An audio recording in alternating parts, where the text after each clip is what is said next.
Hi hello friends, welcome to voices of rise. இந்த வீடியோவில் நம்ம என்ன பார்க்க போகிறோம்னா, my hero academia vigilantes anime வந்து தமிழ் டப்பிங்கில் ரிலீஸ் பண்ணிட்டாங்க. இன்றைக்கி தான் ரிலீஸ் பண்ணியிருக்காங்க. சீசன் 1 ஃபுல்லாகவே ரிலீஸ் ஆயிருச்சு. ஸோ அதை பற்றி தான் இந்த வீடியோக்குள்ளே போகிறதுக்கு முன்னாடி நம்ம சேனலை சப்ஸ்கிரைப் பண்ணலாம். சப்ஸ்கிரைப் பண்ணிட்டு அந்த பெல் ஐக்கனையும் கிளிக் பண்ணிடுங்க.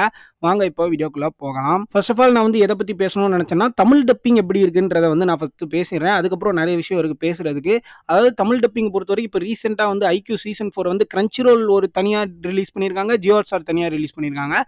ஜுஜுட்சு கைசன் 0 மூவி வந்து சோனியா ரிலீஸ் பண்ணியிருந்தாங்க. அந்த தமிழ் டப்பிங்லாம் நிறைய கான்ட்ரவர்சி போயிட்டு இருந்தது. ரொம்ப கேவலமாக பண்ணுறாங்க, ஏனோதானோன்னு பண்ணுறாங்கன்னு.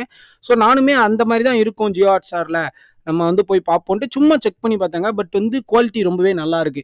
மற்ற அனிமே எப்படி தமிழ் டப் பண்ணியிருக்காங்கன்றதெல்லாம் எனக்கு தெரியல. பட் இதை பொறுத்த வரைக்கும் நம்ம மை ஹீரோ அகாடமியா விஜிலன்டீஸை பொறுத்த வரைக்குமே ரொம்ப நல்லா பண்ணியிருக்காங்கன்னு தான் சொல்லணும்.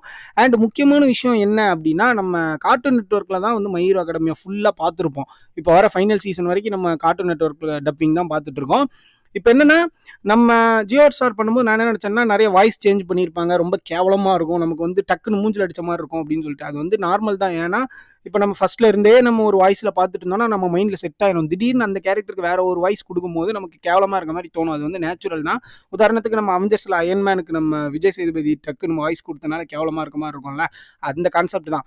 அந்த மாதிரி இருக்குமோ நான் நினச்சி போனேன்ப்பா. பட் வந்து அந்த மாதிரிலாம் இல்லை. ரொம்பவே நல்லா இருந்தது. சட்டிலாக டீசெண்டான டப்பிங் பண்ணியிருந்தாங்க. பட் கிரன்ச்சிரோல் அளவுக்கு இருக்கானா இல்லை, ஆனால் டீசெண்டாக இருக்குது, கேவலமாகவும் இல்லை. அந்த மாதிரி ஒரு மிட் ரேஞ்சில் வந்து டப்பிங் பண்ணியிருக்காங்க.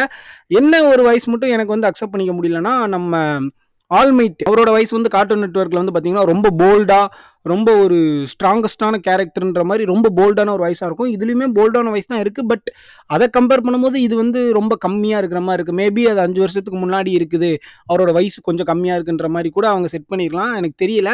இன்னொரு முக்கியமான விஷயம் என்னென்னா, நம்ம கார்ட்டூன் நெட்வொர்க்கில் மை ஹீரோ அகாடமியா டப் பண்ணியிருப்பாங்களா ஆர்டிஸ்ட்டு, அவங்கள ஒரு பாதி பேரை கூப்பிட்டு வந்து தான் இந்த அனிமேவுக்கு வந்து டப் பண்ணியிருக்காங்க. ரொம்பவே நல்லா இருக்குது. பார்த்தாலே தெரியுது நிறைய வாய்ஸ் நமக்கு வந்து மை ஹீரோ அகாடமியாவில் கேட்ட வாய்ஸ் மாதிரியே இருக்கே அப்படின்லாம் நிறைய ஃபீல் வருது. ரொம்பவே நல்லா பண்ணியிருந்தாங்க. என்னை பொறுத்த வரைக்கும் எனக்கு நல்லா இருக்கு. யாராச்சும் வந்து தமிழ் டப்பிங்கில் பார்த்துட்டேன், ஜியோ ஹாட்ஸ்டாரில் பார்த்துட்டேன்னு சொல்கிறவங்க இருந்தீங்கன்னா கமெண்ட் பண்ணிட்டு போங்க, உங்களுக்கு எப்படி தமிழ் டப்பிங் இருந்தது அப்படின்னு சொல்லிட்டு. நான் பார்க்கும்போது எனக்கு பிடிச்சிருந்துச்சுப்பா. என்ன இருந்துச்சுன்னா, கிரன்ச்சிரோல் அளவுக்கு இல்லை, ஆனால் கேவலமாகவும் இல்லை, டீசெண்டாக இருக்குது அப்படின்ற மாதிரி ஒரு ஃபீல் இருந்தது. ஏன்னா நம்ம நல்லா இருக்குன்னா நல்லா இருக்குன்னு சொல்ல கற்றுக்கணும். நம்ம நிறைய பேர் வந்து அதை பண்ணுறது இல்லை, கேவலமாக இருக்குன்ட்டு போயிடுறோம். என்னை பொறுத்தவரை ஜியோ ஹாட்ஸ்டார் டப்பிங் இந்த அனிமே எக்ஸ்பெக்ட் பண்ணால் இந்த அனிமே வந்து ரொம்ப நல்லா பண்ணியிருக்காங்கன்னு தான் சொல்லணும்.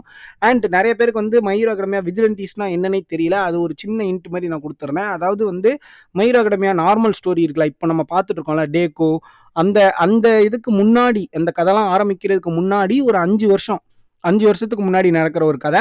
நம்ம என்ன பார்த்துருப்போம், மை ஹீரோ அகாடமியாவில் வந்து ஸ்கூலில் நடக்கிற ஃபைட்ஸு, டோர்னமெண்ட்ஸு, அதுக்கப்புறம் வந்து வில்லன்ஸ் வருவாங்க, அப்புறம் இந்த ஸ்கூல் ஸ்டூடெண்ட்ஸ் போய் சண்டை போடுவாங்க, டேக்கோட பவர் அப்படி இப்படின்னு இருக்கும். ஒரு சூப்பர் நேச்சுரலான ஒரு ஃபைட்ஸாகவே இருக்கும், அந்த சொசைட்டியை எப்படி காப்பாற்றுறதுன்ற மாதிரி. பட் மை ஹீரோ அகாடமியா விஜிலன்டீஸில் இன்னுமே கொஞ்சம் டீப்பராக போய் வந்து நமக்கு புதுசான ஒரு கான்செப்ட் எடுத்துகிட்டு வந்திருக்காங்க. எனக்கே வந்து தெரியாது, மை ஹீரோ அகாடமியா விஜிலன்டீஸ் நான் பார்க்கல. இப்போ இந்த தமிழ் டப்பிங் வந்ததுக்கப்புறம் தான் நம்ம வீடியோ போடணுமே தான் போய் செக் பண்ணி பார்த்தேன். அப்புறம் தான் வந்து பார்த்தோன்னா கதை ரொம்பவே இன்ட்ரெஸ்டிங்காக டிஃப்ரெண்ட்டாக கொண்டு போயிருக்காங்க. அண்ட் நல்லா இருக்குது. அனிமேஷன் வந்து மை ஹீரோ அகாடமியாவோட நல்லா இருக்குது. வேறு ஏதோ ஒன்று சேஞ்ச் பண்ணியிருக்காங்கன்னு நினைக்கிறேன். என்ன கதை அப்படின்னா, லைசன்ஸ்டு ஹீரோஸ் இருப்பாங்கல்ல, நம்ம மை ஹீரோ அகாடமியா நார்மலில் பார்க்கும்போது லைசன்ஸ்டு ஹீரோஸ்லாம் இருக்காங்கல்ல, அந்த லைசன்ஸ்டு ஹீரோஸை தாண்டியும் ஹீரோஸ் இருக்காங்கன்ற மாதிரி ஒரு ஸ்டோரி. அது வந்து ரொம்பவே நல்லா இருந்துச்சு. நான் கிட்டத்தட்ட நம்ம ஒரு தமிழ் படம் பார்க்குற மாதிரியே இருந்தது.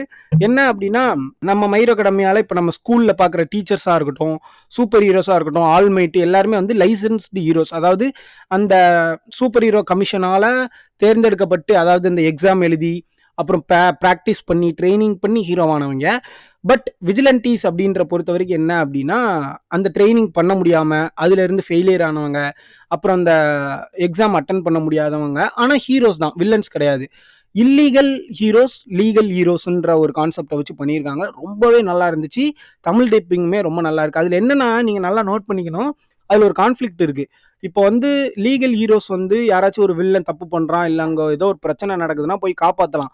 அதில் ரெஸ்ட்ரிக்ஷன்ஸ் இருக்கும். கவர்மெண்ட் சொல்கிறத தான் கேட்கணும், அந்த கமிஷன் சொல்கிறபடி தான் நடக்கணும். அவங்களுக்கு வந்து சம்பளம் இருக்கும், ரிவார்டு இருக்கும், எல்லாமே இருக்கும். இப்போ வந்து இல்லீகல் ஹீரோஸ்னு வச்சுக்கோங்களேன், அவங்களுக்கு ஒண்ணுமே இருக்காது. அதாவது வந்து பார்த்தீங்கன்னா, அவங்களுக்கு சேலரி இருக்காது. அவங்களுக்கு எக்ஸ்பெக்டேஷன்ஸ் இருக்காது. அவங்க வந்து மக்கள காப்பாத்துறதுக்கு நான் உருவாக்கப்பட்ட ஒரு ஆர்கனைசேஷன்னு வச்சுக்கோங்களேன்.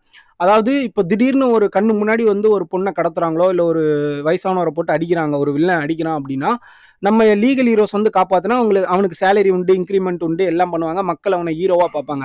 இப்போ இல்லீகல் ஹீரோஸ் போய் அந்த மாரி ஒரு கெட்டது நடக்கும்போது காப்பாத்துறான்னு வச்சுக்கோங்களேன்.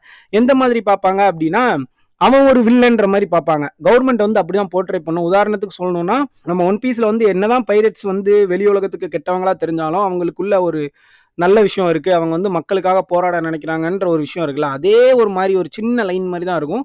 அதாவது இல்லீகலான ஹீரோஸ் அவ்வளோதான். வெளி மக்களுக்கு எப்படி இருப்பாங்கன்னா, அவங்களும் ஒரு வில்லன் கேட்டகரியில வந்துருவாங்க. கவர்மெண்ட் அப்படி போர்ட்ரே பண்ணியிருப்பாங்க. கதை வைஸ் ரொம்பவே நல்லா இருந்தது. நான் சொல்றது உங்களுக்கு புரிஞ்சிருக்கும்னு நெனைக்கிறேன். ஏன் இத நான் சொல்றேன் அப்படின்னா, மை ஹீரோ அகாடமியா ஃபேன்ஸ் நெறைய பேர் வந்து இந்த விஜிலன்டீஸ பார்க்கல. அதனால தான் சொல்றேன். ஏன்னா நானே பார்க்கல. இப்ப பார்த்த உடனே எனக்கு மிஸ் பண்ணிட்டோமோ அப்படின்ற மாரி இருக்கு. ரொம்பவே நல்லா இன்ட்ரஸ்டிங்கா கொண்டு போயிருந்தாங்க. ஃபுல் அண்ட் ஃபுல் என்ன மாரி இருக்கும் அப்படின்னா, லீகல் ஹீரோஸ், இல்லீகல் ஹீரோஸ். அந்த இல்லீகல் ஹீரோஸ் என்னென்ன பண்றாங்க? அவங்களுக்கு இந்த கவர்மெண்ட் இந்த சூப்பர் ஹீரோ கமிஷன் என்னென்ன வந்து கஷ்டத்த குடுக்குறாங்கன்ற மாரி தான் கதை போயிட்டே இருக்கும். ஸோ இத நான் சொல்லணும்னு நெனச்சேன். உங்களுக்கு வந்து ஹூக் பாயிண்ட்டா இருக்கும்ல. இத பார்க்கலாமா வேண்டாமான்னு நீங்க முடிவு பண்ணிக்கலாம். அதனால தான் நான் இந்த லைன சொன்னேன். ஒன் லைன் மாரி சொன்னேன். ஸோ உங்களுக்கு வந்து தமிழ் டப்பிங் வேற லெவல்ல பண்ணிட்டாய்ங்க. நான் வந்து ஜியோ ஹாட்ஸ்டார் இந்த மாரி நெனச்சு பார்க்கவே இல்ல. எனக்கு என்ன பொறுத்தவரைக்கும் தமிழ் டப்பிங் ரொம்ப நல்லா இருந்துச்சுப்பா. நீங்களும் பார்த்துட்டு நல்லா இருந்தா சப்போர்ட் பண்ணுங்க. ஏன்னா அப்பதான் நெறைய தமிழ் டப்பிங் அனிமேஸ் வரும். நம்ம கிரன்ச்சி ரோல மட்டுமே நம்பி இருக்க முடியுமானா முடியாது. ஏன்னா ஒரு வருஷத்துக்கு நீங்க பார்த்தீங்கன்னா, லட்சக்கணக்கான அனிமேஸ் வருது. லட்சக்கணக்கான சீரிஸ் வருது. நம்ம கிரன்ச்சி ரோலையே நம்பிட்டு இருந்தோம்னா, தமிழ் டப்பிங்ல எல்லாமே வராது. மெயினான அனிமேஸ் மட்டும் தான் வரும். நம்ம இப்போ ஜியோ ஹாட்ஸ்டார் பண்றாங்க, கார்ட்டூன் நெட்வொர்க் பண்றாங்க, சோனி ஐ பண்றாங்கங்கும்போது கொஞ்சம் பிரிச்சு பண்றனால நமக்கு நெறைய அனிமேஸ் வந்து தமிழ் டப்ல வரும். நமக்கு தான் அது நல்லது. நம்ம தமிழ் அனிமே கம்யூனிட்டி தான் வந்து வளரும். ஸோ வந்து சப்போர்ட் பண்ணுங்க. எல்லார்ட்டையுமே ஜியோ ஹாட்ஸ்டார் இருக்கு. நம்ம ரீசார்ஜ் பண்ணும்போதே வந்து நமக்கு ஜியோ ஹாட்ஸ்டார் ஃப்ரீயா குடுக்குறாங்க. ஸோ அத வச்சு நம்ம சப்போர்ட் பண்ணுவோமே. டவுன்லோட் பண்ணிலாம் பார்க்க தேவையில்ல. நம்மட்ட 5G எல்லார்ட்டையுமே 5G இருக்கு. நம்ம சப்போர்ட் பண்ணுவோம். நீ என்ன ப்ரோ வந்து செம்பு தூக்கிட்டு இருக்க ஜியோ ஹாட்ஸ்டாருக்கு அப்படின்னு கேட்டீங்கன்னா, அப்படிலாம் இல்ல. நான் வந்து அனிமேக்கு தான் சப்போர்ட் எப்பவுமே. நல்லா இருந்தா நல்லா இருக்குன்னு சொல்லுவேன். நல்லா இல்லன்னா நல்லா இல்லன்னு சொல்லுவேன். நெறைய பேர் வந்து இந்த ஜாப்பனீஸ்ல பார்க்குறவங்க, இங்கிலீஷ்ல பார்க்குறவங்க பண்ற தப்பு என்னன்னா, தமிழ்ல பார்த்தாலே கேவலம். தமிழ்ல பார்த்தாலே அசிங்கமா தான் இருக்கும்ன்ற மாரி ஒரு மைண்ட் செட்ல பார்க்குறாங்க.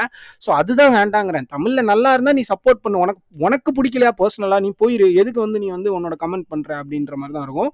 அதாவது இந்த விஜிலன்டீஸ பொறுத்தவரைக்கும், இந்த மை ஹீரோ அகாடமியா விஜிலன்டீஸ பொறுத்தவரைக்கும் ரொம்ப நல்லா பண்ணியிருக்காங்க. எல்லா கேரக்டருக்குமே அந்தந்த வாய்ஸ் வந்து செட் ஆகுது. மேபி 1, 2 வாய்ஸ் வந்து நமக்கு வந்து செட் ஆவாத மாரி இருக்கலாம். பட் மேக்ஸிமம் ஒரு 90% வந்து தமிழ் டப்பிங் ரொம்பவே நல்லா இருக்கு. ஸோ எல்லாரும் பார்த்து என்ஜாய் பண்ணுங்க. இந்த வீடியோ புடிச்சிருக்கும்னு நெனைக்கிறேன். புடிச்சிருந்தா நம்ம சேனல சப்ஸ்கிரைப் பண்ணிட்டு இந்த பெல் ஐகானையும் கிளிக் பண்ணுங்க. இந்த வீடியோ நான் எதுக்கு மேக் பண்ணேன்னா, இந்த மாரி ரிலீஸ் ஆயிருச்சு. இந்த சீசன் ஃபுல்லா தமிழ் டப்ல ரிலீஸ் ஆயிருச்சு. அதோட தமிழ் டப்பிங் நல்லா இருக்கு, டீசென்ட்டா இருக்குன்றத சொல்லணும்னு நான் நெனச்சேன். அதாவது என்னோட ஃப்ரெண்டுட்ட நான் எப்படி ஷேர் பண்ணுவனோ, அத என்னோட சப்ஸ்கிரைபர்ஸ் உங்ககிட்ட நான் ஷேர் பண்றேன். அதுதான் இந்த வீடியோ. ஸோ இதே மாரி இன்னொரு நல்ல வீடியோல உங்கள வந்து சந்திக்கிறேன். Until the next video. Good bye.